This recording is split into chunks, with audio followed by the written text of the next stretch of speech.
शांति। ओम शांति। ओम शांति। आज सतगुरुवार है, सतगुरु का दिन है। हम सतगुरु के बच्चे हैं तो सुनेंगे सतगुरु के महावाक्य। आज 3 तारीख के मीठे बाबा के महावाक्य हैं। आज बाबा ने कहा, मीठे बच्चे, बाबा आए हैं तुम्हें सच्चा सच्चा वैष्णव बनाने। तुम अभी ट्रांसफर हो, काले से गोरे बन रहे हो। क्या बन रहे हो? अर्थात पतित से पावन बन रहे हो। प्रश्न है, सर्व की मनोकामनाएं पूर्ण करने वाले आप बच्चों को टाइटल क्या है आपका? तुम्हें कौन सी कामना पूर्ण करनी है? तो आंसर है, तुम सर्व की मनोकामनाएं पूर्ण करने वाले जगत अम्बा के बच्चे कामधेनु हो। ठीक है, कामधेनु समझते हैं ना, कामधेनु गायें भी होती है। तो बाबा ने कहा, तुम हो वो कि जो तुम सबकी इच्छाओं को पूर्ण करेंगे, लेकिन उससे पहले आप अपनी इच्छाओं के ऊपर काम करें। अगर आपकी स्वयं की इच्छा है तो फिर दूसरों की इच्छा कैसे पूर्ण करेंगे? तभी तो बाबा हमें कहते हैं कि तुम्हें तो जीते जी मरना है, तुम विश्व कल्याण के लिए उतरे हो। हाँ जी, क्या कह रहे? विश्व कल्याण के लिए उतरे हो। तुम्हारा जीवन तुम्हारा नहीं है, ये विश्व के लिए है। तो बाबा ने कहा, सभी की कामना है हमें मुक्ति, जीवन मुक्ति मिले। तो तुम जगत अम्बा, जगत पिता के बच्चे सबको मुक्ति, जीवन मुक्ति का रास्ता बताते रहो। यही तुम्हारा धंधा है। ठीक है, सबको परम धाम का और स्वर्ग का रास्ता बताते रहो। गीत है, अम्बे तू है जगदम्बे। कितना सुंदर गीत है। ओम शांति। ये है मम्मा के लिए भक्तों की महिमा। कहते हैं भक्तों की रक्षा करने वाली। अब ये भक्ति मार्ग हो गया। मम्मा की महिमा शिव बाबा के पिछाड़ी है, मतलब बाद में। जब परमपिता शिव परमात्मा आते हैं तब आकर के जगत अम्बा को रचते हैं। किसके माध्यम से? वो भी ब्रह्मा के। रचने का अर्थ ही है ट्रांसफर करना, काले को गोरा बनाना। इस समय जगत अम्बा तो एक ही है, जैसे शिव का चित्र तो एक ही है ना, फिर उनके भिन्न भिन्न नाम रख भिन्न भिन्न मंदिर बनाए हैं, अनेक प्रकार से महिमा भी करते हैं। बाबा ने कहा, जैसे जैसे भी बुद्धि में जिसको आता है वैसे वैसे करते रहते हैं। परमपिता परमात्मा एक है, वैसे जगत अम्बा भी एक ही है। 2 भुजाओं वाली है, 8 भुजाओं वाला कोई देवी देवता होता नहीं है। 8 भुजाएं 8 शक्तियों का प्रतीक है, जो कि भक्ति मार्ग में भी बताया हुआ है। ठीक है, और कोर्स में भी बताते हैं अष्ट शक्तियां। तो बाबा ने कहा, वास्तव में ऐसा कोई मनुष्य होता नहीं है, वो तुम्हारी शक्तियां हैं। जैसे बाबा कहते हैं ना, 1000 भुजाओं वाला। जैसे 1000 भुजा है थोड़ी किसी की, लेकिन 1000 भुजाएं अर्थात हम बच्चे भगवान के क्या बनते हैं? हाँ, राइट हैंड बनते हैं। तो प्रजापिता अथवा जगत अम्बा भी 2 भुजा वाली है। जगत अम्बा की महिमा जास्ती कलकत्ते में है। मशहूर है काली कलकत्ते वाली, तेरा वचन न जाए खाली। ठीक है, तो उनका चित्र भी बहुत भयानक बनाया है। खप्पर की माला भी पहनती है। ये सब है भक्ति मार्ग। जगदम्बा तो बलि ले नहीं सकती। अब वो बलि समझ पाई नहीं, कौन सी थी? विकारों की। और काली का जो रूप दिखाया है वो है कलंकों को मिटाने वाली है। और वो कलंक कौन से हैं समझते हैं ना? विकारों रूपी कलंक को मिटाने वाली। जो भी विकारों की वशीभूत होगा उसको वो मिटा देगी। ठीक है, क्रोध की वशीभूत होगा तो उसको वो मिटा देगी। तो वो है, तो उन को वो तो समझ नहीं आया, तो यहाँ पर बाबा ने समझाया। वो तो जगत को रचने वाली ठहरी, वह बलि कैसे ले सकती है अथवा वह मांसाहारी कैसे हो सकती है?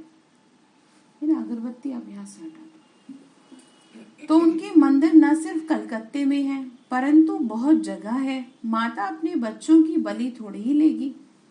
भक्ति कितनी कड़ी है। बाबा ने कहा भक्ति मार्ग क्या है, कितना कड़ा है। उन्हों को कोई बैठ समझावे कि जगदम्बा का ऐसा भयानक रूप नहीं होता।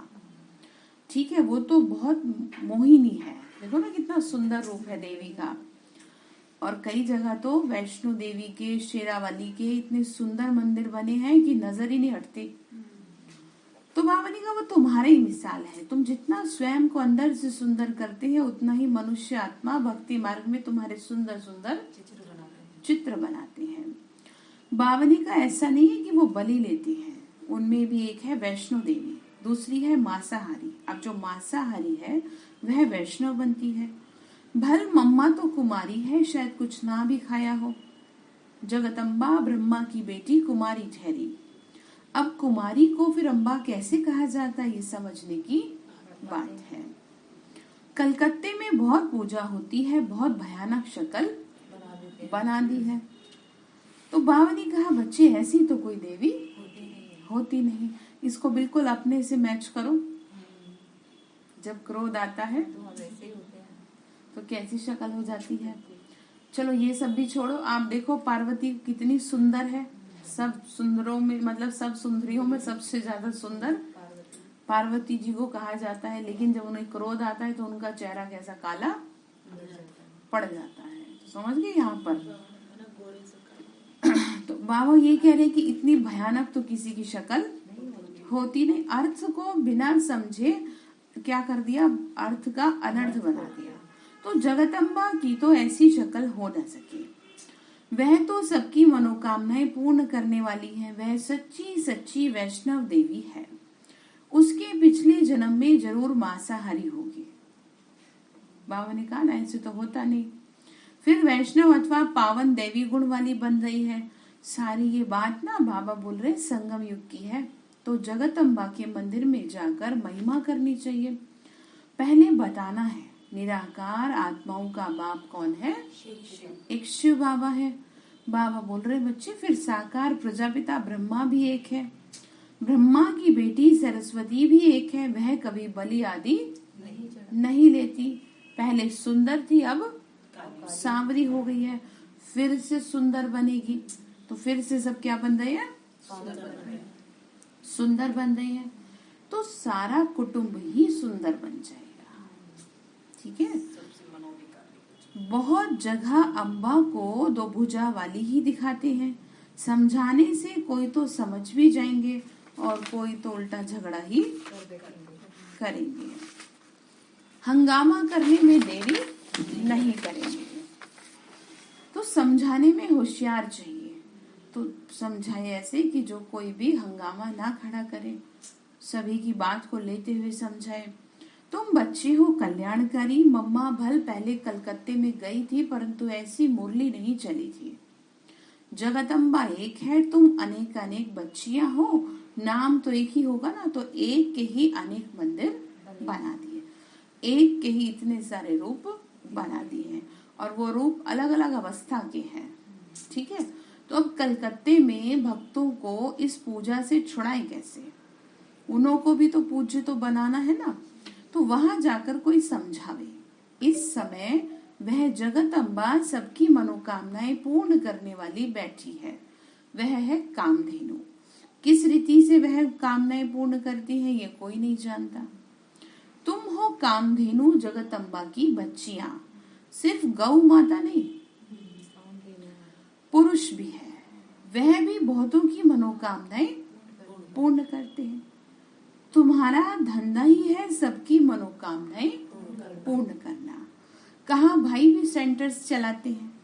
फॉरेन कंट्रीज में ऑलमोस्ट सेंटर्स, जो गीता पाठशालाएं हैं वो भाई ही चलाते हैं। सेंटर्स तो वैसे बहनें संभालती हैं, लेकिन जो वर्किंग होते हैं वो चलाते हैं। तो बाबा ने कहा वो भी तो सबकी क्या कर रहे हैं, मनोकामनाएं पूर्ण कर रहे हैं। ठीक है। पहले अपनी हो गई, भगवान मिल गया तो सब कुछ मिल गया। तो जब आपको कुछ नहीं चाहिए तभी तो आप दूसरी आत्मा की इच्छा पूर्ण करेंगे। आपको भी अगर चाहिए रहेगा तो फिर आप कैसे कुछ कर पाएंगे। तो इसीलिए कहते हैं पाना था सो और क्या बाकी रहा। तो ये बात अंदर उतारिए। बाबा ने कहा उन्होंने बुद्धि में आता है कि हम सभी की मनोकामनाएं पूर्ण करें, अर्थात मुक्ति जीवन मुक्ति का रास्ता बतावे, स्वर्ग का वर्षा दे, जिन्होंने कल पहले लिया वही लेंगे। हाँ, वहाँ सब प्रकार के सुख होंगे। कहाँ पर? स्वर्ग में। जगत पिता जगत अम्बा, इन दोनों का रचयिता कौन है? शिव बाबा। इन द्वारा वो क्या कर रहे हैं? स्थापना करा रहे हैं स्वर्ग की।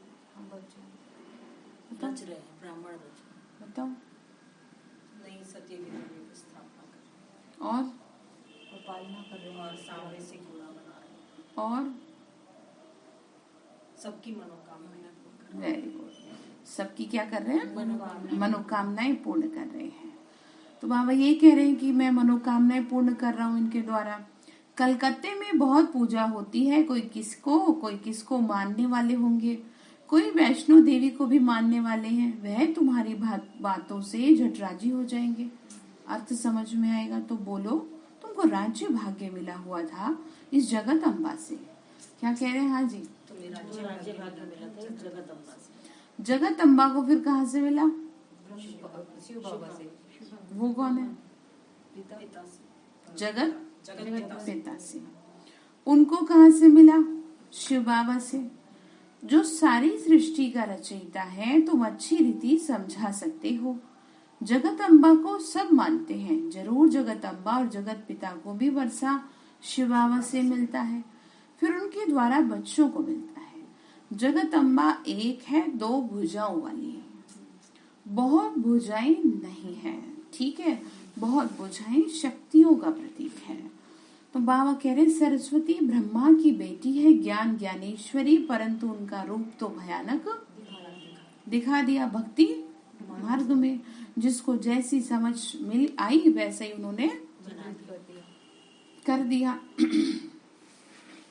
सरस्वती ब्रह्मा की बेटी है, ज्ञान ज्ञानेश्वरी, परंतु रूप देखो कैसा है।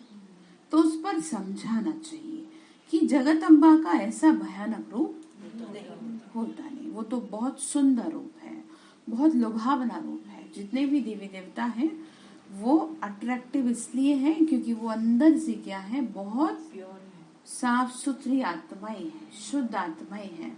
तो जो जितना अंदर से शुद्ध होगा वो बाहर से उतना ही अट्रैक्टिव होगा। उसके पास 2 मिनट खड़े होने से ही उसका क्या होगा, इफेक्ट सामने वाली आत्मा पे पड़ जाएगा।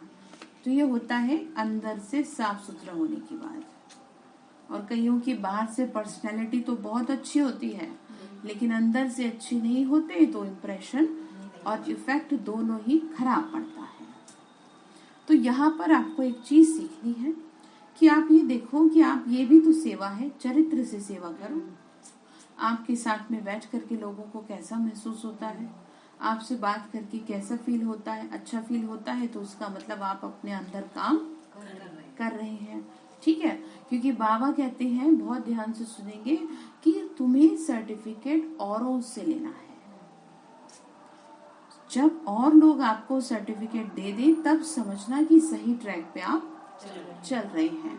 अपने मियाँ मिट्ठू नहीं बनना कि मैं तो बहुत अच्छे से ज्ञान योग कर रही हूँ, चल रही हूँ। पता तो तब चलेगा जब संगठन में आप रहते हैं और उसमें आपको क्या किया जाए, पास किया जाए। चाहे वो 2 लोगों का ही संगठन हो, संगठन तो है ही ना। तो इसलिए आपको ये देखना है और अपने ऊपर इसको लेकर के कार्य करना है।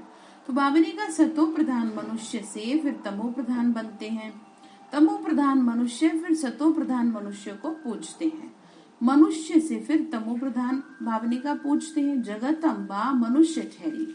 क्या कह रहे? दरवाजा बंद। जगत अम्बा क्या ठहरी? मनुष्य ठहरी, क्योंकि जगत तो यहाँ ही है ना। मूल वतन सूक्ष्म वतन को जगत नहीं कहेंगे। ठीक है, इस समय इसको क्या कहेंगे? जगत कहेंगे। सूक्ष्म वतन में देवताएं, मूल वतन में आत्माएं रहती हैं। तो ये सब समझाने की बातें हैं। बहुत अच्छे से, बहुत शांति से सारी बातों को समझते हुए सामने वाली आत्मा के सामने अपनी बात रखनी चाहिए। ठीक है, तो क्या है, वो आपकी बात सुनेगा। तो बाकी बाप और वर्ष्य को याद करना है। 84 जन्मों की कहानी भारतवासियों को ही सुनानी पड़े, ठीक है, क्योंकि भारत ही देवभूमि है। हाँ जी, क्या कहा पीछे? भारत ही स्वर्ग। वेरी गुड, भारत ही स्वर्ग था। तो ये बात भी भारतवासियों को ही समझनी पड़ेगी, देश विदेशी नहीं समझ पाएंगे उतना। वो जो समझ रहे हैं वो वापस निकल के आने हैं, ठीक है। तो बाबा ने कहा भारतवासियों को ही क्या करनी पड़े, वो सुनानी पड़े। जो देवता थे वह अब नहीं है, जो देवी देवताओं के पुजारी होंगे वही इन सब बातों को समझेंगे। वह फिर उच्च पद प्राप्त करने के लिए मेहनत भी करेंगे। कई बच्चे समझते हैं हम तो बाबा के बच्चे बन गए तो जरूर उच्च पद पाएंगे, परंतु विचार करो, पहले तो जरूर अच्छा पढ़ेंगे तभी तो अच्छा पद पाएंगे, पढ़ाएंगे। अच्छे से नहीं पढ़ेंगे तो कैसे अच्छा पद पाएंगे। तो बाबा ने कल भी कहा था ना, क्या कहा था? पढ़ाई में गफलत नहीं करनी, ठीक है। हाँ, पढ़ेंगे सही से नहीं तो पद भी फिर आपको नहीं मिलेगा। बाबा ने कहा महाराजा बाप तुम्हें पढ़ा दे तो तुमको कितनी खुशी होनी चाहिए। तो पढ़ेंगे नहीं तो और ही विकर्म करते रहेंगे। कितनी सुंदर बात है।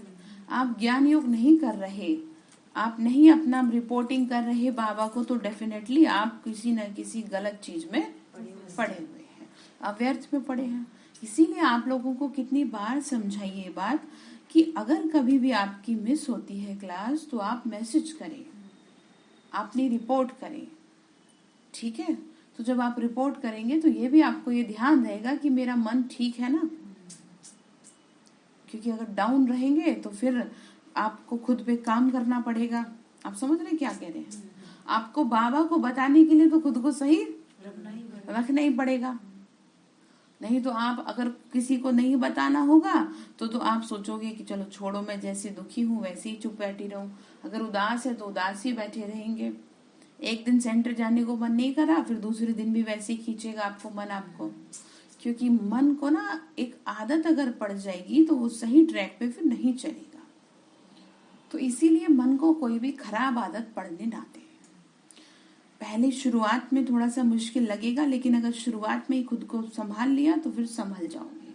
तो कभी भी अगर आपकी स्थिति खराब होती है और आप सेंटर पर नहीं आते तो तुरंत आपको रिपोर्ट करनी चाहिए कि वैसे तो हम ठीक है, लेकिन क्या है, हम इस वजह से आ नहीं पा रहे हैं।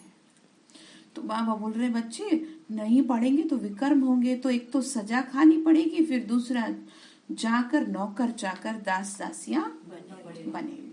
तो किसे मंजूर है ये बात?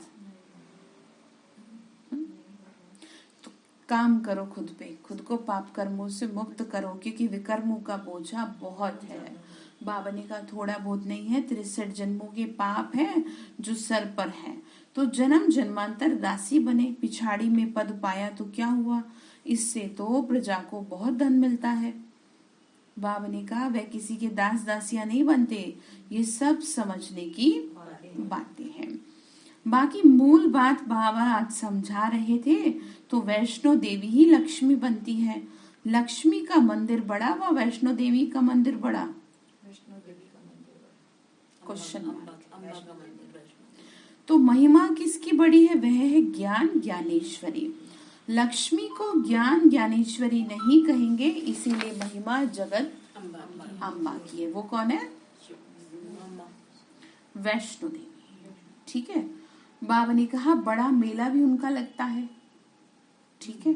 कुमारी है ना, अधर कुमारी पहले आती है, भले वैष्णो देवी बाद में आती है, लेकिन बाबा ने कहा उनका मंदिर बड़ा है। लक्ष्मी को दीपमाला पर बुलाते हैं। यह है आत्माओं का परमात्मा के साथ मेला। इन बातों को कोई मनुष्य नहीं समझते। समझाने वाला बड़ा होशियार चाहिए, जो युक्ति से प्यार से काम चलावे। सामने वाली आत्मा को, जिसको बैठे हो समझाने के लिए, युक्ति से अपनी बात सामने रख दे। जो कोई भी समझ जाए तो बरोबर यह ठीक समझाते हैं, ऐसे समझे। जैसे अब मोदी जी रखेंगे अपनी बात, ठीक है। तो भारत ही बचाता आया है, इसीलिए जो बात कही जा रही है ना, भारत क्या बनेगा, विश्व गुरु बनेगा। ऐसे ही तो बनेगा विश्व गुरु कि सही सलाह, बाबा की टचिंग, और कहीं ना कहीं बाबा की नॉलेज भी है उनको, तो बाबा क्या करेगा, अपना काम भी ऐसी आत्माओं के माध्यम से कराएगा। ऐसी थोड़ी ना अपने एक द्वार बुला लिया उसने, और एक बार नहीं, कई बार मधुबन वो आ चुके हैं, कई बार वो मानेसर आ चुके हैं। तो भगवान के द्वारे पैर पड़ना अर्थात भगवान की सेवा में इन्वॉल्व होना, फिर वो अपने आप आपको कर लेगा।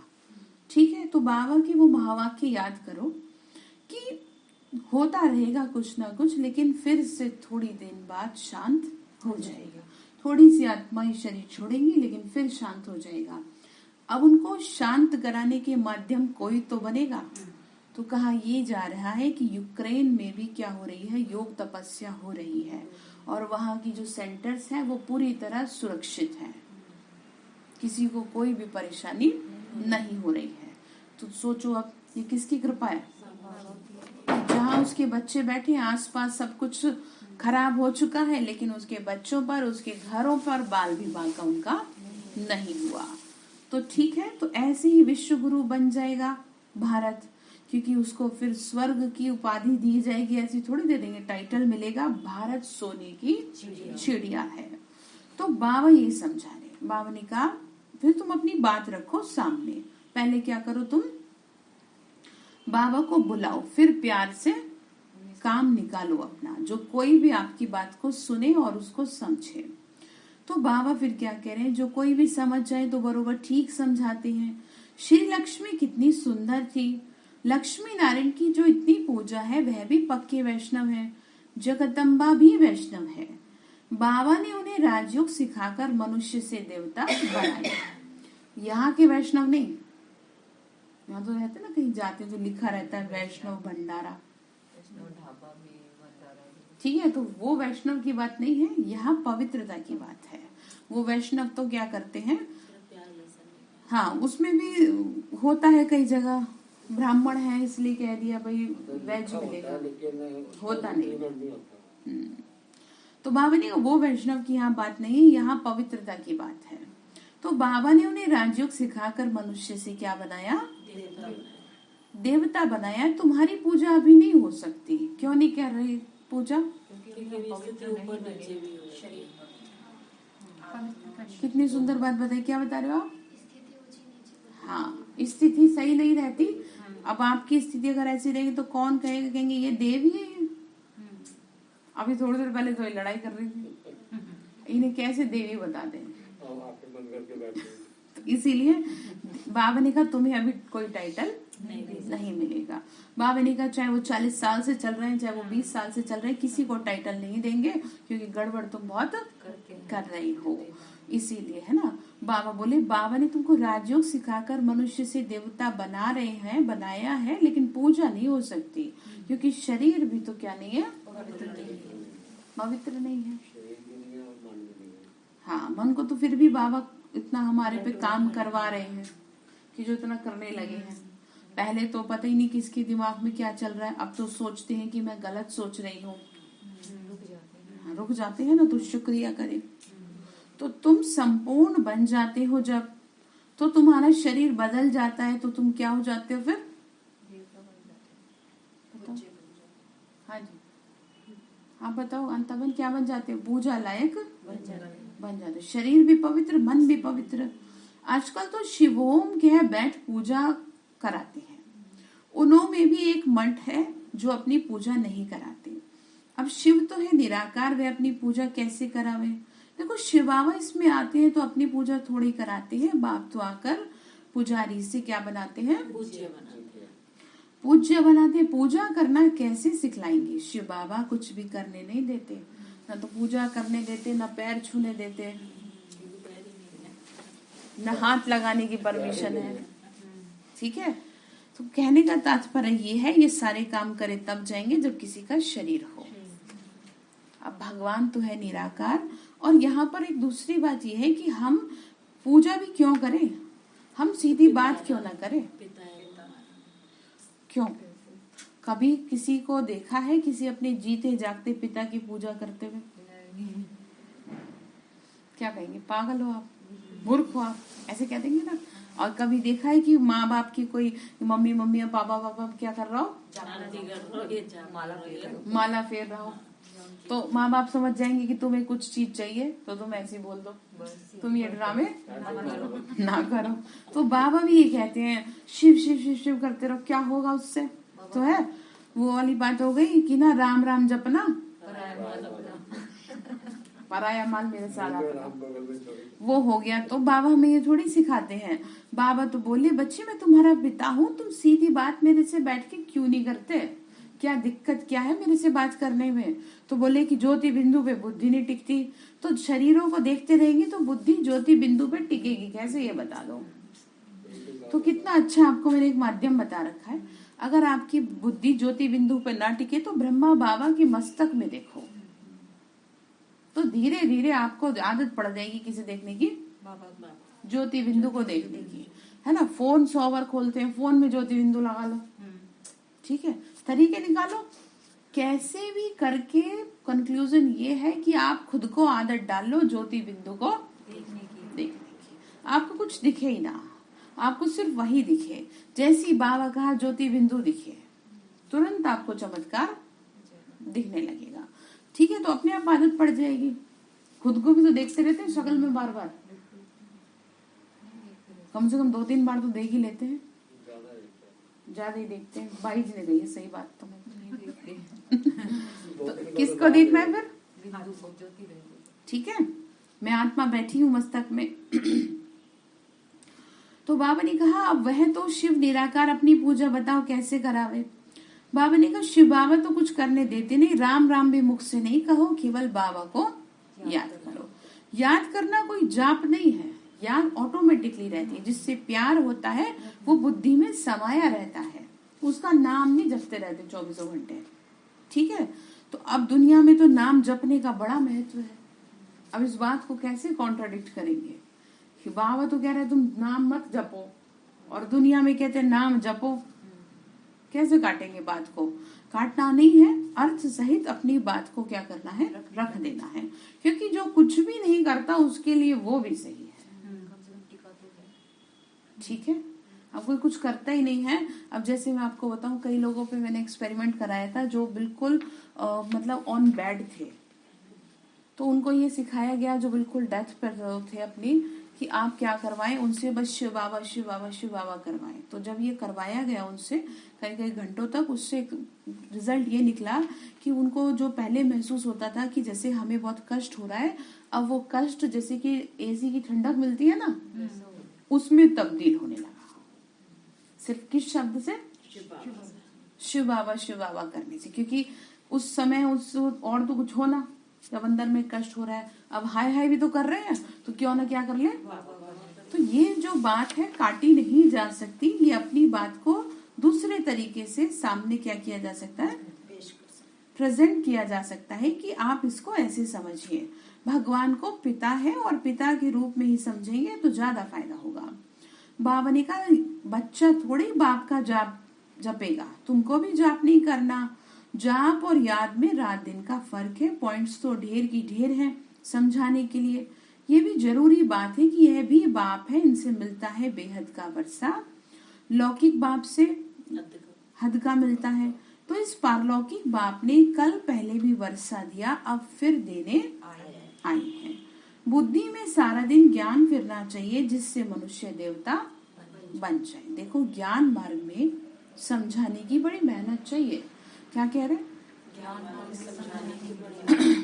बाबा बोल रहे हैं जिससे मनुष्य की जीवन हीरे जैसी बन जाए, और उसमें भी एक से एक बुद्धिमान बैठा है, ठीक है। दुखी तो बहुत है, एक दो में लड़ते रहते हैं।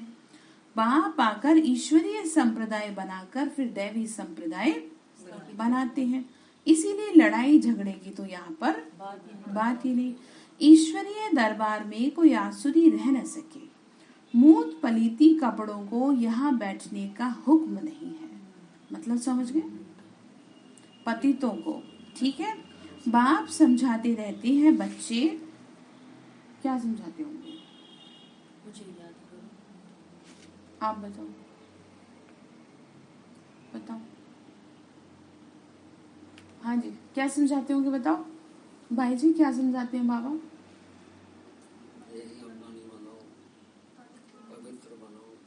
हाँ जी, मुझे याद करो तो मैं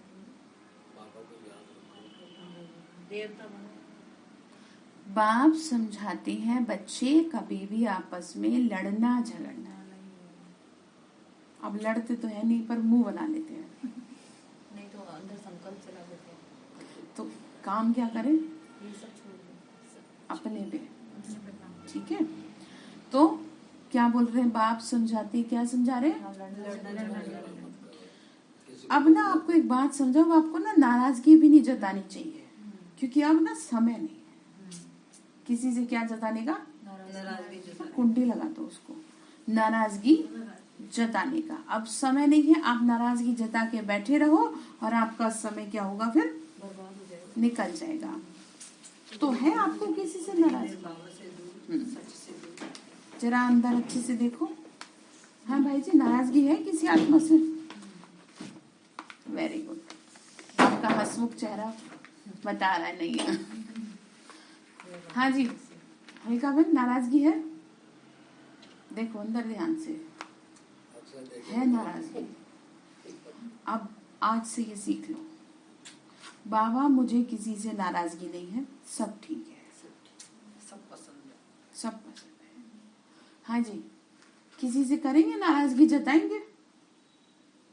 भगवान कह रहा है बच्चे अब तुम इसी चक्कर में रह जाओगे तो तुम मेरे से पावर कब लोगे? अब सबको स्टॉप लगा दो, अब बस करो। तो क्या बोल रहे हैं? लड़ना झगड़ना भी नहीं, सदगुरु का निंदक ठौर ना पाए, मतलब जो भगवान की ग्लानि कराने के निमित्त बनता है उसको कहीं पर जगह नहीं मिलती। और इसी का उल्टा समझ लीजिए कि अगर आप भगवान के लिए करते हैं तो वो आपकी दुर्गति होने नहीं देगा। चाहे दुनिया की दुर्गति हो जाए, वो आपकी दुर्गति होने नहीं देगा। इस बात का ध्यान रखना चाहिए। यानी सतयुग में फिर बाबा ने कहा अगर मेरी वो करी आपने निंदा तो सतगुरु सतयुग में फिर उच्च पद नहीं पा सकते। सतगुरु जो तुमको मालिक बना रहे तुम उनकी निंदा करेंगे जो उच्च, तो फिर उच्च पद ना पा सके। यह है सारी यहाँ की बात, परंतु वो अपने ऊपर ले गए। बाबा ने कहा वो अपने ऊपर वहां ले गए और मनुष्य को डराते रहते हैं, कहते हैं जी तुमको श्राप दे देंगे, है ना, वो तुम उससे कुछ देंगे नहीं, दान पुण्य नहीं करेंगे तो तुमको श्राप दे देंगे कि तुम्हारे साथ बुरा होगा। ऐसा कुछ भी नहीं होता। जो अच्छा सन्यासी होगा ना तो सबसे पहली बात उसे तो क्रोध आएगा ही नहीं, और क्रोध में आके भी ऐसा भयानक श्राप कोई देगा क्या? तो ये सब तो बेकार की और भक्ति मार्ग की बातें हैं। यहाँ तो पूरा पवित्र बनना है, वो तो गुरु कर लेते लेकिन पवित्र नहीं बनते। जिस मनुष्य के जीवन में कोई लक्ष्य नहीं है उसका जीवन व्यर्थ है, चाहे बचपन हो, बुढ़ापा हो, जवानी हो।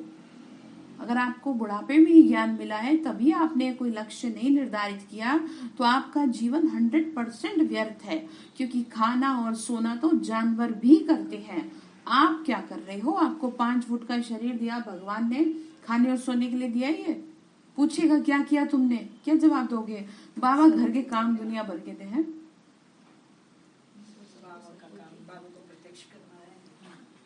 जरा इस बात पे ना गौर करो। भगवान ने आपको बुद्धि दी है सोचने समझने की, जो जानवरों में नहीं है। मनुष्य होने के नाते मनुष्य तन का पूरा पूरा फायदा उठाओ। भक्ति मार्ग में लोगों ने इसी मनुष्य तन को अमूल्य जीवन कह दिया। उन्होंने सोचा कि मुश्किल से एक मिलता है, बाकी तो सारे जानवरों के मिलते हैं, तो यहीं पर झोल हो गया। तो हाँ, वो ये असलियत में कि संगम का जन्म आपका है और आप बस खाए पिए सोए, फिर से उठे, फिर खाए, फिर सोए। ये जीवन में अगर आप कर रही हैं तो तुरंत स्टॉप हो जाए और आज से ही अपना लक्ष्य लिख ले कि चाहे तो मुझे 8 घंटे योग का चार्ट देना है बाबा को, चाहे तो मुझे 4 घंटा सेवा करनी है, चाहे तो मुझे ये करना है। निर्धारित करें। जैसे कल क्या कहा था कि जब तक जीना है तुमको पढ़ाई पढ़नी है, पढ़ाई ज्ञान अमृत। ठीक है, तो बाबा ने ये लक्ष्य दे दिया, आपने ये लक्ष्य कितना अंदर लिया? ठीक है, तो चलो पढ़ाई तो पढ़ रहे हैं, कुछ तो निर्धारित करें, किसी तो नियम में अपने आप को बांध ले, कहीं ऐसा ना हो कि समय ये भी आपका निकल जाए। तो क्या कह रहे हैं फिर कि बच्चे पूरा पवित्र वो तो बनते नहीं, क्योंकि उनके पास लक्ष्य नहीं है, खाली गुरु कर लिया बस उतना ही बहुत है सोचते हैं। गृहस्थी को गुरु बनाने से कोई फायदा नहीं है। गुरु उसे बनाया जाए जो आपसे क्या है, ऊपर है, ठीक है, हर तरह से ऊपर है। यह है प्रजा का राज्य। फिर दैवी राज्य बनाने वाला समर्थ चाहिए। बाबा आया है, हाँ जी क्या सुन रहे हैं, बाबा आया है आसुरी दुनिया को दैवी दुनिया बनाने। देवी देवता धर्म की स्थापना हो जाएगी, बाकी सब खत्म हो जाएंगे। कहते हैं भगवान आके फल देंगे। इससे सिद्ध होता है कि कोई भी निर्वाण धाम में जा नहीं सकते। बाप ही आके सिखाते हैं, कहती हैं मैं तुम्हारा परम पिता परमात्मा हूँ, मैं तुम्हारा पिता हूँ। भगवान को खुद आके क्या करना पड़ रहा है, बच्चों को बताना पड़ रहा है। मेरे में ही सारा ज्ञान है, मेरे को ही पतित पावन कहते हैं, मैं ही तुमको राजयोग सिखाता हूँ, तुम फिर औरों को सिखाना। समझाने वाले सब एक जैसे नहीं है। तुमको नोट करना चाहिए। अच्छा भाषण करने वालों को सब पॉइंट्स उस समय याद नहीं आती, बाद में ख्याल आता है ये सुनाना चाहते थे। नोट जरूर करना, परंतु ऐसे भी नहीं नोट करके फिर छोड़ दे और पढ़े नहीं। जैसे पॉइंट आप लिख लिए, पूछ ले आपसे कुछ याद ही नहीं, बस वो लिख करके रख दी कहीं डायरी, उससे क्या फायदा बताओ। धारणा तब होगी जब श्रीमत पे चलेंगे। सुबह अमृत वेले उठकर जरूर बाबा को याद करना, फिर पॉइंट्स रिपीट करे, औरों को सुनावे, तब उच्च पद पावे। राजा बनना कोई मासी का घर नहीं है, समझा। तो क्या करनी है, पॉइंट्स नोट करने हैं, उसको सुनाना है सबको, तब वो उच्च पद पाएंगे। क्या करना बता, वेरी गुड, मेहनत करनी है, मेहनत करो। अपने जीवन में भी तो अपना, आप जब से होश संभाले तब से मेहनत ही कर रहे हो। पूरे दिन का लक्ष्य ले, वही ना, लिखे, हर कोई अपने हिसाब से लिखे कि आपको किसको क्या करना अच्छा लगता है। जैसे किसी को भोजन बनाना अच्छा लगता है, किसी को घर समेटना, आप ऐसे लिखें कि मुझे क्या अच्छा लगता है। क्या मुझे सेवा करना ज्यादा अच्छा लगता है, या मुझे वाइब्रेशन देना अच्छा लगता है, या मुझे खाली चुपचाप बैठना अच्छा लगता है, मुझे क्या अच्छा लगता है। और उसमें आप मास्टर हो जाए, फिर उसमें मास्टरी कर ले। तो मगर उसके लिए टाइम ही नहीं। तो वही तो कह रही हूँ आपको, लक्ष्य, इसी को कह रहे लक्ष्य। यही तो लक्ष्य लेना है आपको कि मेरे को जब से ज्ञान मिला मैंने क्या सोचा, कुछ भी नहीं। मैं तो बस ठीक है मुरली सुन ली, योग कर लिया, बस हो गया, 2-4 लोगों को ज्ञान सुना दिया, ये लक्ष्य है। अरे ये तो आपको करना ही करना है। आप ये लक्ष्य लो कि मुझे ज्ञान के इस पॉइंट में मास्टरी करनी है। भगवान को भोग लगा के या राजी करना है, ये भी मास्टरी हो सकती है। कि आप जैसे भोग लगाओ और अपनी भोग ना मिटाओ। जैसे कि इसको कईयों ने एक्सपेरिमेंट करे, तो सूरज भाई जी बता रहे थे कि उनका कोई भी काम नहीं होता था ना, तो वो भोग लगाती थी और उनके वो काम, मतलब वो इतना ज्यादा भगवान से उनका मजबूती आ गई कनेक्शन कि वो बस भोग स्वीकार कराया और इतनी उसी में काम हो गया। कंडीशनल तो क्या कहे, मतलब तरीका हो। हाँ तो चलो कोई बात नहीं, कंडीशनल ही कर लो, लोभ से ही कर लो। ये तो लोभ भी अच्छा है भगवान को मनाने का, ये लोभ तो आपको पार कर देगा। इंसानों को तो बड़ी तरह तरह की डिश बना बना खिलाते हैं और उसमें वो 70 आपके नखरे करते हैं और फिर भी चुपचाप रहते हैं, समझ रहे। तो ये मैंने आपको उदाहरण दिए हैं। लेकिन बाबा का बनने के बाद जैसे दुनिया में लोग होते हैं वो तो नहीं होता ना, वो तो खैर हंसी की बात कर रहे थे, ठीक है। तो ये सारे मैंने आपको क्या दिए, उदाहरण दिए। अब इसमें जो आपको जमता हो वो जमा दो, लेकिन उसको उदाहरण आज से लक्ष्य ले ले कि देखो मेरे जीवन में 10 साल है, 15 साल है, या तो मैं सेवा ही सेवा करूंगी। मैंने अपने 8 घंटे घर में दे रखे हैं, तो 8 घंटे मैं कैसे भी करूं। क्या करूंगी कांता बहन, कहीं भी सेवा करे, किसी के लिए भी है वो, किसी एक के लिए नहीं है, ठीक है। सेवा करूंगी, सेवा करेगी वो तो करेगी। हंसी में मत लो बातों को, नहीं, मैंने कहा वो तो कर ही रहे हैं। घर में कहाँ सेवा करो, घर में तो आप सारा दिन घर की उधेड़-बुन में रहते हो। अब इसके लिए खाना बना दो, अब उसके लिए खाना बना दो, अब ये समेट दो, अब वो समेट दो। बाबा के लिए क्या कर रहे हो? बाबा के लिए तो थोड़ी बहुत देर को, वो भी कह दिया जिस दिन उस दिन आप सेवा करते हो। बाहर की आत्माओं की कितनी सेवा कर रहे हो, चलो सेंटर को भी छोड़ो। आप ज्ञान कितनों को दे रहे हो, चलो ज्ञान भी छोड़ो। वाइब्रेशन कितनों को दे रहे हो, उसे भी छोड़ दो। लक्ष्य तो कहने का मतलब क्या है, आपके जीवन का लक्ष्य क्या मिला आपको? इतने साल हो गए ज्ञान में चलते हुए, 12 साल तो हो गए आपको भी, 12 आपको हो गए और 26 साल उन्हें हो गए। बताओ कितनी पुरानी बच्ची है ये। तो ये कोई छोटी बात नहीं है। बाबा आपसे ब्याज सहित लेगा हिसाब, मैं नहीं कह रही है। सुबह सुबह मुरली चल रही है, कौन कह रहा है? हमें अपनी अपनी चीजें बता रहे बाबा की क्या करना। तो ये जो घर की उधेड़ बुन है ना, शरीर उसमें थकाने से बेहतर है कैसे भी करो, सेवा करो। घड़ी के टाइम सेट कर लो, ऐसे आपको समझ नहीं आएगा आप क्या कर रहे हो। ये जो उसमें क्या होता, नहीं तो फिर वो भूल जाते हैं। आपको सेटिस्फेक्शन रहेगा ना कि मैंने ये तो इतनी देर मैंने ये सेवा कर ली। ठीक है, ठीक है भाई जी।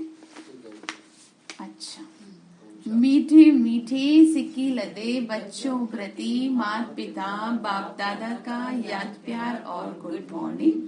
रूहानी बाप की रूहानी बच्चों को नमस्ते। हम रूहानी बच्चों की रूहानी माता पिता बाप दादा को नमस्ते। नमस्ते बाबा, शुक्रिया बाबा, शुक्रिया बाबा, शुक्रिया।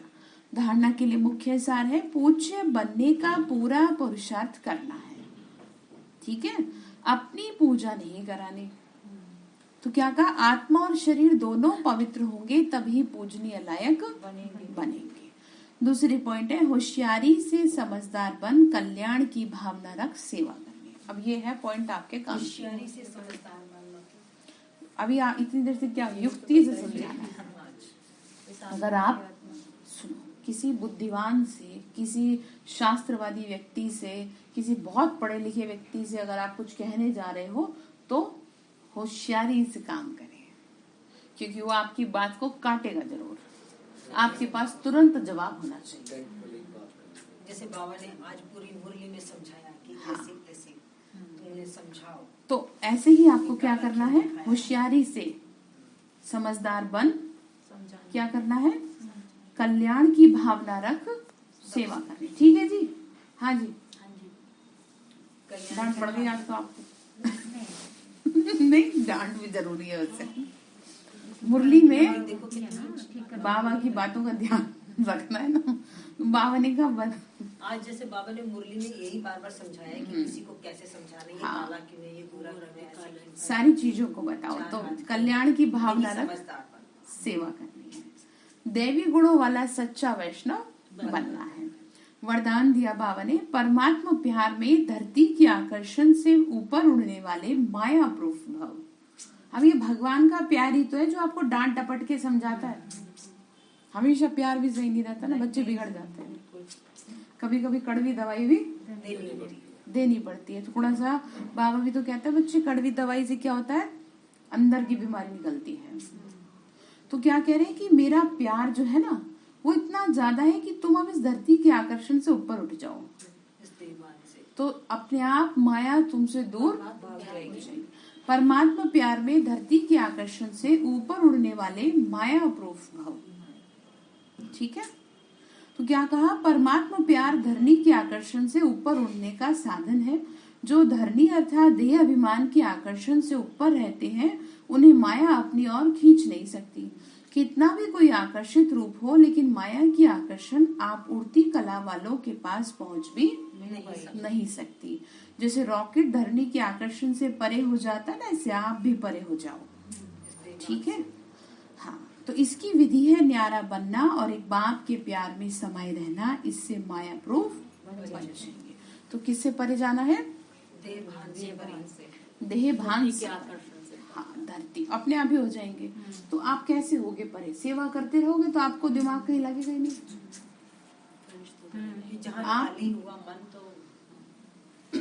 आप बाबा की सेवा में जितना ज्यादा इन्वॉल्व रहेंगे उतना ही ज्यादा आप खुश रहेंगे और ऊपर रहेंगे।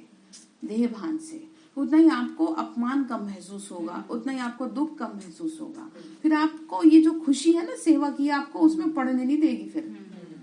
फिर शरीर में भी अगर कष्ट होगा ना, वो भी नहीं आपको महसूस होगा। उमंग आती है ना अंदर से, अलग सी खुशी आती जैसे है। वो छोटी बातें लगने लगेगी, छोटी फिर आपको वो छोड़ो। तो ध्यान रखिएगा, आज से लक्ष्य लेंगे, ठीक है, और मेरे को लक्ष्य बताएंगे जी हमने ये लक्ष्य अपना लिया है कि मेरे को अपना जब तक मैं जीऊंगी, ऐसा नहीं 2-4 दिन का लक्ष्य, जब तक मेरे शरीर में आत्मा नहीं, उसमें लक्ष्य को इतना बड़ा थोड़ी, आप किसी भी एक चीज में मास्टरी कर लो। सेवा में अगर आपको लगता है कि आपको सेवा करना अच्छा लगता है, तो आप सेवा में ज्यादा से ज्यादा इन्वॉल्व हो, फिर जितना आप कर सकते हो। आपको लगता है कि मैं कुछ और कर सकती हूँ, ये बाबा को मैं किस चीज से खुश कर सकती हूँ, दिमाग चलाओ किस चीज में बाबा को खुश करने के लिए और अपने नंबर बनाने के लिए। हमें ज्ञान की पॉइंट वगैरह सुनाने करने में अच्छा लगता है। हाँ, वो करो, और वो सेवा ऐसी करो कि आपको मतलब फिर आपका दिमाग पॉइंट में ही रहे। फिर चाहे अगर आप भोजन भी बना रही हो ना, तो आपके दिमाग में यही रहे, आपको ये रहे मैं जल्दी से अपना काम खत्म करूं और अपना काम करने बैठ जाऊं, क्योंकि मुझे सेवा में पूरे मार्क्स लेने हैं। तो आप देख लेना, मैंने 1 घंटे पॉइंट निकाले, मैंने 2 घंटे निकाले, मैंने कितने घंटे निकाले, या मैंने अगर किसी को समझाया तो कितनी देर समझाया।